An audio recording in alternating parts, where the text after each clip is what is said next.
Solid di bawah, di belakang.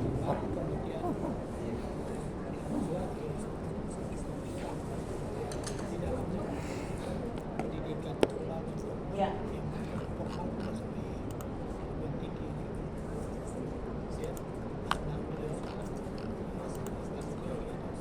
Cek. Assalamualaikum warahmatullahi wabarakatuh. Shalom. Swastiastu, Namo Buddhaya, salam kebajikan. Terima kasih kepada Bapak narasumber yang sudah menyampaikan tentang moderasi beragama untuk kita bisa mendengarkan bersama. Ya, saya Carolina Tagalog. Saya dari FKUB sama dengan Bapak Ustaz Fatoni. Jadi begini Pak Ibrahim, maaf saya akan sebut namanya. Kalau berbicara tentang moderasi beragama, pasti namanya agama pasti ada perbedaan, itu sudah pasti. Tetapi bagaimana dengan moderasi ini di tengah perbedaan itu kita bisa menyatukan dalam artian tidak ada gesekan-gesekan seperti itu Pak. Dan itu tujuan dari moderasi beragama sebenarnya. Nah, kalau berbicara tentang moderasi beragama, kalau saya secara pribadi Pak, moderasi beragama itu kita mulai dari keluarga kita sendiri dulu, rumah tangga kita sendiri, rumah tangga dan keluarga. Dan pasti kita di dalam yang namanya keluarga, pasti kita tidak semuanya, misalnya contohnya saya Kristen semua, enggak. Saya juga ada keluarga Muslim Pak. Ya. Nah, dari situ sebenarnya moderasi beragama itu sebenarnya timbulnya dari situ. Nah, tadi disampaikan oleh Bapak narasumber yang pertama bahwa moderasi beragama itu selalu disampaikan dan selalu di bawah naungan Kementerian Agama.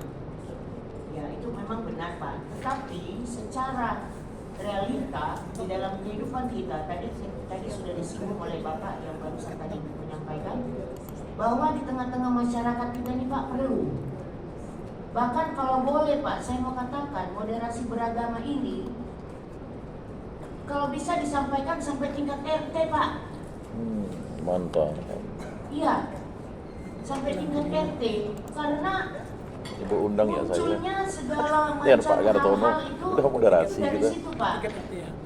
Ya, Padahal misalnya memahami moderasi itu, Pak. termasuklah perbedaan-perbedaan agama. Nah, dari situ Pak, karena biar bagaimanapun kita ini tidak terlepas dari lingkungan. Nah, kalau seperti kita yang sekarang ini yang duduk bersama dari kalangan misalnya dari forum, kemudian dari Kementerian Agama sendiri, dari penyuluh. Nah, kebetulan saya penyuluh Pak, penyuluh agama Kristen dari Kemenak Raya. Nah, itu pasti kita akan memberitahukan kepada, contohnya saya penyuluh Pak, saya memberikan kepada warga binaan saya. Nah, tetapi kan tidak seluruhnya Pak. Dan mohon maaf, mungkin saja ketika mengikuti kegiatan moderasi beragama berulang-ulang kali, tapi itu tidak diterapkan. Nah, jadi kalau boleh saya katakan, kita jangan berteori saja, tapi bagaimana kita betul-betul merealisasikan, mengaplikasikan itu di dalam kehidupan kemasyarakatan. Nah, makanya sampai saya katakan tadi, sebenarnya moderasi beragama ini itu dilakukan sampai tingkat RT Pak. Nah, apalagi di RT itu kan banyak ini perkumpulan kita dari segala denominasi, agama, suku dan lain sebagainya. Nah, ketika itu disampaikan di situ, otomatis itu nyampe Pak ke masyarakat. Ini mohon maaf Pak kalau saya agak sedikit melenceng. Nah, sehingga gesekan-gesekan, jadi kan kita ini kan Pak gampang sekali terprovokasi karena kita sudah ada perbedaan itu. Tetapi bagaimana kita mau menunjukkan dengan moderasi beragama ini segala sesuatu yang tadinya kita melihat terpisah-pisah itu bisa jadi satu. Ya, kalau saya kasih contoh seperti pelangi lah Pak, yang indah kan, berwarna-warni tapi indah. Jadi mungkin itu saja dari saya Pak. Terima kasih. Selamat sore. Sore. Iya, baik, sudah dapat kami tangkap. Selanjutnya Pak Haji Fatoni. Baik. Terima kasih Assalamualaikum warahmatullahi wabarakatuh. Waalaikumsalam. Shalom, Om Swastiastu, Namo Buddhaya. Wiccu Tuntien, Adilkan kami nobat sulaminkan sanulabat sengat kayu bata. Harus. Ada saya kutip ayat moderasi beragama. A'udzubillahi minasyaitonirrajim. Bismillahirrahmanirrahim. Ya ayuhan nas, inna khalaqnakum min dzakarin wa untha wa ja'alnakum syu'uban wa qabaila lita'arafu. Inna akramakum 'indallahi atqakum. Innallaha 'alimun khabir. Masyaallah. Shadaqallahul azim. Artinya, hai manusia, kujadikan kalian laki-laki dan perempuan, bersuku-suku, berbangsa-bangsa. Tujuannya lita'arafu, berkasih sayang, saling mengenal. Sesungguhnya yang paling mulia di sisi Allah ada orang yang paling bertakwa. Sebenarnya Allah Maha mengetahui lagi Maha bijaksana. Shadaqallahul azim. Kemudian saya kutip dalam Bible juga, kasihilah sesamamu sebagaimana kalian mengasihi dirimu sendiri. Artinya semangat moderasi beragama sudah ada sejak agama. Suruh mengasihi sesamanya sebagaimana mengasihi dirimu sendiri. Apalagi dalam Islam luar biasa. Piagam Madinah, boleh saya kutip, ketika Rasulullah SAW terusir 12,5 tahun ke Madinah, pulang dalam Fathul Mekah, beliau turun dari untanya.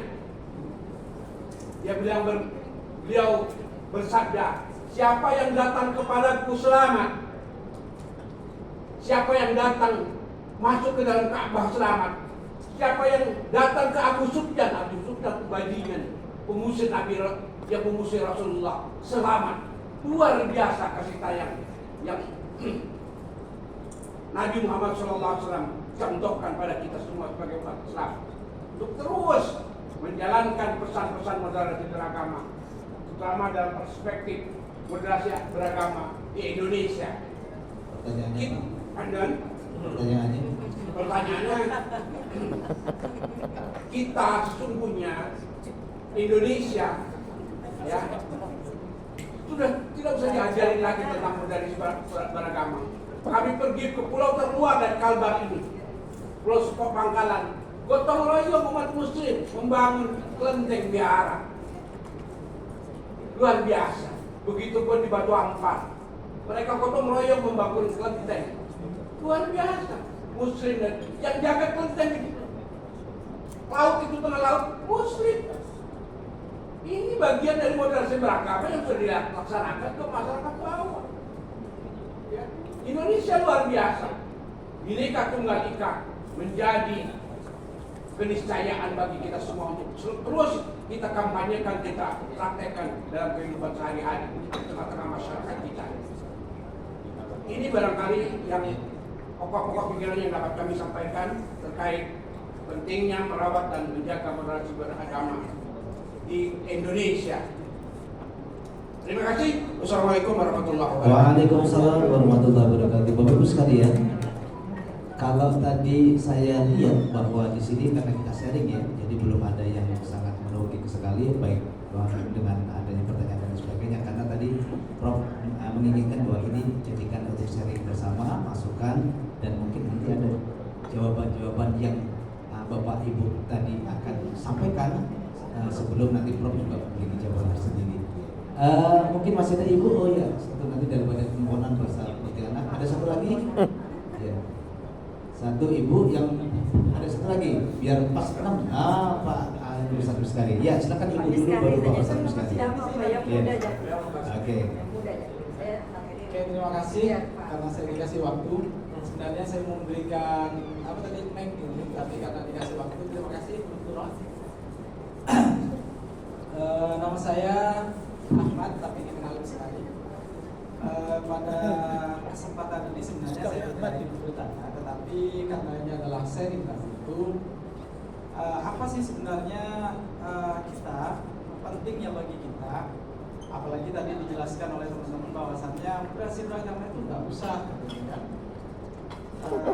Bahkan oleh Pak Tony juga ditekankan seperti itu, karena kita sebelum ada istilah moderasi beragama atau ada aturannya, itu sebenarnya Indonesia sudah ada tentang moderasi beragama. Sudah dipraktikkan tentang moderasi agama di Indonesia, khususnya di Kalimantan Barat. Tetapi perlu kita ketahui Bapak Ibu sekalian, di masa awal tadi itu yang dijelaskan oleh Pak Ustadz Tony itu tadi, sebenarnya Rasulullah itu sudah mempraktikkan tentang bagaimana moderasi beragama itu sehingga kota Madinah itu menjadi kota yang baldatun thayyibatun wa rabbun ghafur, atau Al-Madinah Al-Kamilah di dalam tulisannya Ibnu Arabi. Itu tidak lain karena agama atau ajaran Islam itu sudah hatam bagi baginda Rasulullah SAW. Begitu juga mungkin contoh kalau di Indonesia, agama Islam itu sudah hatam bagi Gus Dur, sehingga yang muncul dari dalam diri beliau itu adalah kehidupan yang telah pernah dipraktikkan oleh baginda Rasulullah SAW seperti itu. Walaupun pada saat itu di kota Madinah itu tidak hanya agama Islam, tapi juga ada agama Yahudi, Nasrani, dan yang lainnya. Dan sampai sekarang sebenarnya belum ada keterangan yang jelas, atau bahkan di dalam Al-Quran, di dalam hadis pun bahwasannya Madinah itu adalah negara pertama dalam Islam, itu belum ada penjelasannya seperti itu. Bahkan sistem berpolitiknya pun tidak ada dijelaskan di dalam Al-Quran ataupun hadis. Tetapi benih-benih itu ada di dalam Al-Quran yang menjelaskan itu. Salah satunya adalah tentang bagaimana syuro atau keadilan itu, bahkan musyawarah atau keadilan dan yang lainnya, yang sebenarnya itu sudah kita praktikkan di sini. Bahkan sebelum Islam itu datang sendiri di Indonesia, istilah Pancasila itu sendiri, ya. Di dalam Pancasila, walaupun pada saat itu kalau kita belajar sejarah itu di dalam kitab Soma ya, karya Tular itu, walaupun beliau bukan beragama Islam, tetapi di situ sebenarnya istilah Pancasila bahkan dengan 5 bahasa itu sudah ada seperti itu. Sehingga kalau kita kembali ke Pancasila sebenarnya, maka di situ tidak ada sama sekali yang sangat apalagi tadi oleh Prof dikatakan bahwasannya Pancasila itu adalah nidom tauhid gitu ya, atau ilmaniyah, sekularisme, atau latiniyah, tidak ada agama, bahkan tidak beragama gitu, bahkan sinkretisme gitu, atau perpaduan antara agama-agama lain gitu, atau moderasinya disebut seperti itu. Padahal sebenarnya saya kebetulan menulis sebuah artikel tentang Pancasila kafalsafatil haya lil watanil muwahhidah Indonesia fi manduri maqasid syariah. Jadi titik temu antara syariat Islam dan Pancasila itu. Pada kesimpulannya, ya karena ini adalah bahasa agama, tapi juga banyak ustadznya di sini, supaya ini sebagai ini saja. Tadi kan saya dikatakan bahwasanya kesimpulannya di situ adalah anna Pancasila la tukhalif ma'as syariah Islamiyah wa anna Pancasila tuwafiqu ma'as syariah Islamiyah, atau yang ketiga adalah anna mizaya Pancasila ia mizaya al-Islamiyah. Jadi pertama itu adalah Pancasila itu setelah kita teliti dengan pendekatan maqasid syariah itu, kebetulan pendekatan maqasid syariah yang saya gunakan itu adalah teorinya Jasar Auda dengan teori sistemnya, atau teori sistem beliau itu, bahwasannya yang pertama Pancasila itu sebenarnya tidak ada atau tidak bertentangan dengan syariat Islam, dengan ajaran Islam. Bahkan begitu juga Pancasila itu bahkan sesuai dengan ajaran syariat Islam. Yang ketiga, Pancasila sendiri adalah sebenarnya, atau nilai-nilai Pancasila sendiri adalah muncul dari atau sesuai cocok dengan nilai-nilai syariat Islam ketika kita mengkaji Pancasila dalam teori maqasidud daulah, dan kemudian kita kaji syariat Islam dengan teori maqasid syariahnya, satu sama lain saling menguatkan, tidak ada saling menjatuhkan. Pada intinya, pada kesimpulannya, apabila orang itu keimanannya, keagamaannya kuat, apapun agamanya itu, maka dalam dirinya akan muncul sikap moderat tadi. Begitu juga terutama orang Islam, maka Islam yang turun sebagai rahmatan lil alamin itu tidak hanya menjadi rahmat bagi umat manusia, tapi juga menjadi rahmat atas alam semesta. Mungkin ini saja dari saya. Karena itu Assalamualaikum warahmatullahi wabarakatuh. Assalamualaikum warahmatullahi wabarakatuh. Silakan Bu. Ya, ini yang terakhir 6 orang. Baru nanti akan dirangkum semuanya oleh Prof. Ya, silakan Bu. Terima kasih. Assalamualaikum warahmatullahi wabarakatuh. Waalaikumsalam warahmatullahi wabarakatuh. Terima kasih atas waktu yang diberikan sehingga bisa jadi pembahasan untuk berbicara. Iya. Saya radikalis. Iya. Sebutkan namanya dulu. biar Saya dapat Ibu dikalis. Fatmawati, seorang radikalis. Saya ekstrim, tetapi dalam hal agama. Saya inklusif dalam fakta bahwa kita beragam. Pak Prof juga di depan itu seorang radikalis. Kalau tidak radikalis, tidak mungkin dia melampaui kami untuk jadi profesor terlebih dahulu. Setuju lah. Mudah-mudahan kita nyusul. Tepuk tangan. Ya. Iya. Setuju. Pertanyaan saya, Pak Prof, rasanya radikalis dalam bentuk beragama sepertinya tidak diperlukan di ruangan ini karena semua orang memahami agamanya. Radikalis saya buat bingkainya itu ada dua menurut saya. Radikalis nyata seperti teroris, biarkanlah Densus yang menanganinya.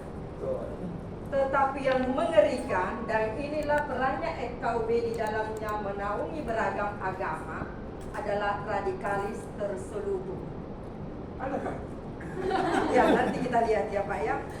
Radikalis terselubung inilah yang tersembunyi dalam beberapa tempat dan bahkan bisa jadi mereka berada di penentu kebijakan yang bertentangan dengan Pancasila. Salah satunya mereka adalah para pengerut atau para pelanggar Undang-Undang Dasar Pasal 33 kita.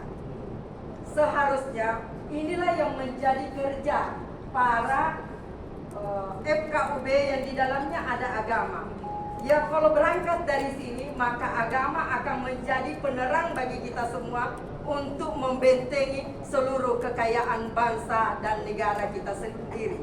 Karena banyak negara yang tidak di depannya itu tidak ada embel-embel agamanya, tetapi seluruh yang dipaparkan oleh pembicara dari awal sampai akhir mereka lah pelaksananya. Sedangkan kita, casing kita saja beragama, tetapi masyarakat termarginal semakin banyak dan itulah gembalaan-gembalaan kita yang seharusnya digawangi oleh FKUB.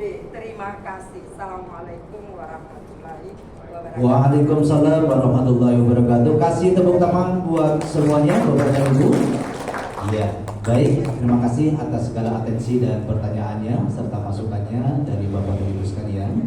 Dan memang sengaja tadi tidak dijawab satu persatu, tapi nanti akan langsung dirangkum oleh Prof. Apa yang Bapak dan Ibu sampaikan, baik undang-undangnya dan lain sebagainya, saran pendapat dan lain sebagainya. Dan nanti akan ditutup juga oleh pendapat Prof sendiri yang mencarikan ataupun menyampaikan solusi yang beliau tadi tawarkan. Baik, Bapak dan Ibu, kita dengarkan bersama-sama dari Prof untuk menyampaikan sumbangsi yang Ibu Bapak sampaikan. Silakan.